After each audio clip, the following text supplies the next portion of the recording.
The use of force alone is but temporary. It may subdue for the moment, but it does not remove the necessity of subduing again. And a nation is not governed which is perpetually to be conquered. A country negotiating its newfound freedom sends 5 of its best and brightest to Paris, France to negotiate the terms of their new government. Henry Lawrence, Thomas Jefferson, John Jay, John Adams, and Ben Franklin. Sadly, only 3 made it to the negotiations because Henry Lawrence was locked in the London Tower until the end of the war, and Thomas Jefferson was late. I'm late for a very important date. John Adams, Ben Franklin, and John Jay, representing America, and Richard Oswald, representing Britain, discussed the terms of the Treaty of Paris. We will be recognized as a separate country from Britain.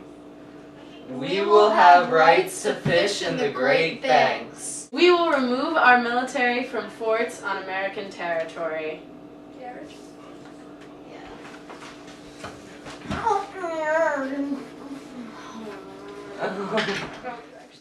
America's new government was built on the Articles of Confederation, which stated there would be no chief executive and paying taxes would be voluntary.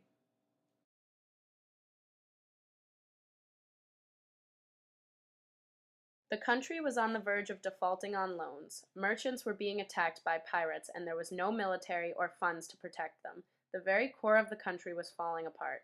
Can America pick up the pieces and create a successful democracy, or will this fledgling of a country fall apart?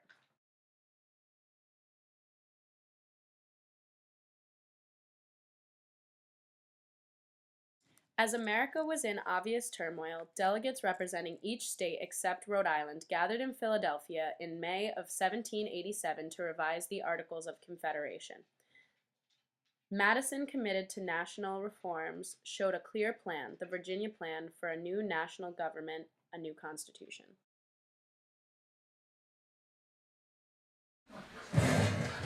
I propose the Virginia Plan with a bicameral Congress, a national judiciary, and a council of revisions to review the constitutionality of federal laws.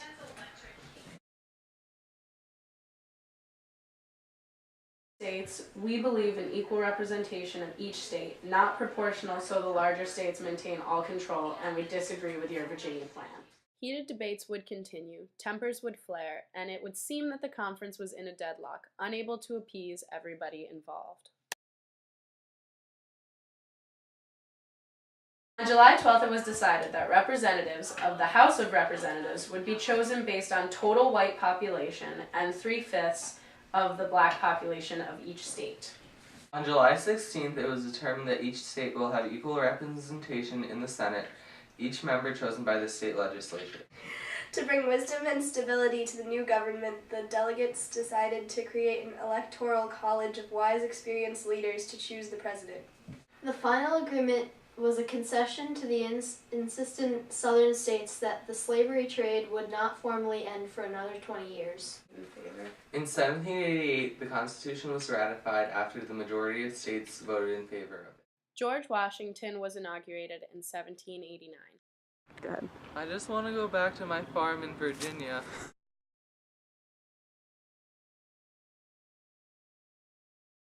Fine, but I want Thomas Jefferson as my Secretary of State, Hamilton as my Secretary of Treasury, Knox as my Secretary of War, and Randolph as my Attorney General.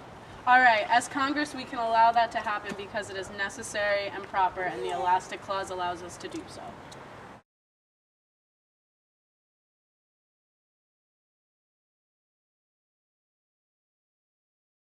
Though warned of the negative effects of factions, the new government divided into 2 sections. One section led by Jefferson, an anti-federalist and later Democratic Republican.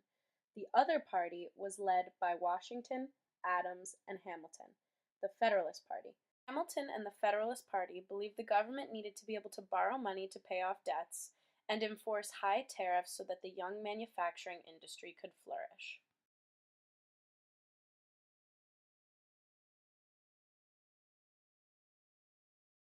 I believe in a strict interpretation of the Constitution, and I don't like your plan. Let me put this into action, and we will move the capital further south. Okay. Sounds good! With the French Revolution, more questions rose on what actions the United States should take, because they were allies of the French. A committed Federalist, I want a vigorous national government, and I'm appalled by the French Revolution. I view the French Revolution as a logical extension of America's struggle for freedom. Luckily, the Federalist Party's opinion won, because the French Revolution turned out to result in over 40,000 deaths. After the War of 1812, during Madison's presidency, the two-party system went away, and following it was the era of good feelings.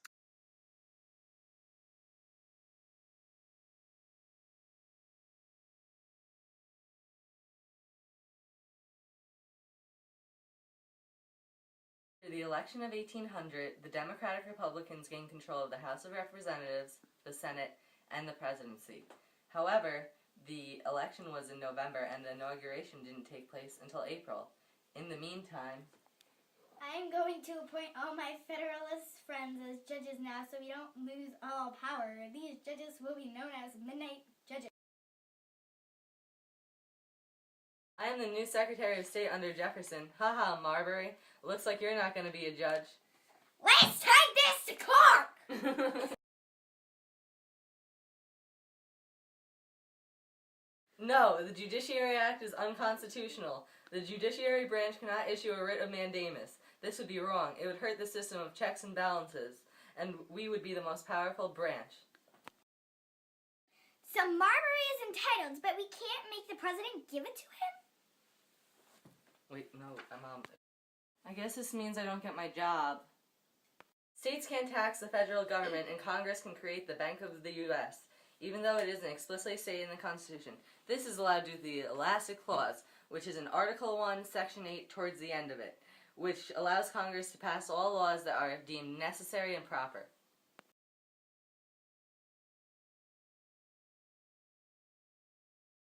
The white man is encroaching on our land for gold. Georgia won't even protect us. I will protect the Cherokee by moving them to Oklahoma via the Trail of Tears under the Indian Removal Act of 1830. Even though so many of them will die, they can have that land as long as the river grows and the grass grows, or until we want it. Of course, then you will have to go to Wyoming. If the state government doesn't protect the rights of the Cherokee, then the federal government must. Assimilate into white culture, and we will take this into Supreme Court. It is of the power of the court to issue a writ of mandamus and make the president take action. Does Marbury get his job? Can we make Jefferson give him his job? Stop.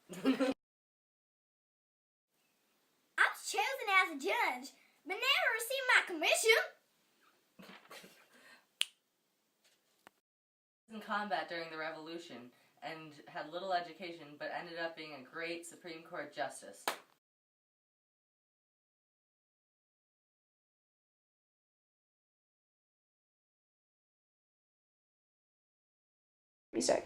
We want the states to have limited rights to have a controlled government. I believe that nullification would be very beneficial to the United States of America because the people would feel that they would have more say in their government. Well, how would we get the states more rights while still having a central government? Well, if we allow the states nullification, then they will know what is constitutional and unconstitutional. So they will know the government is being truthful since they are deciding which laws are constitutional or not. It will show the people they have a say in the government. Oh, what am I supposed to do? The states are not paying for their tariffs, and most of the states are not following the Sedition Act. When the states do not pay their tariffs, trading cannot proceed because there is no money to pay for ships and crew. Also, there would not be enough money to import products from other countries, so they do not want to buy our goods. So no one can make any money in the first place. What am I supposed to do?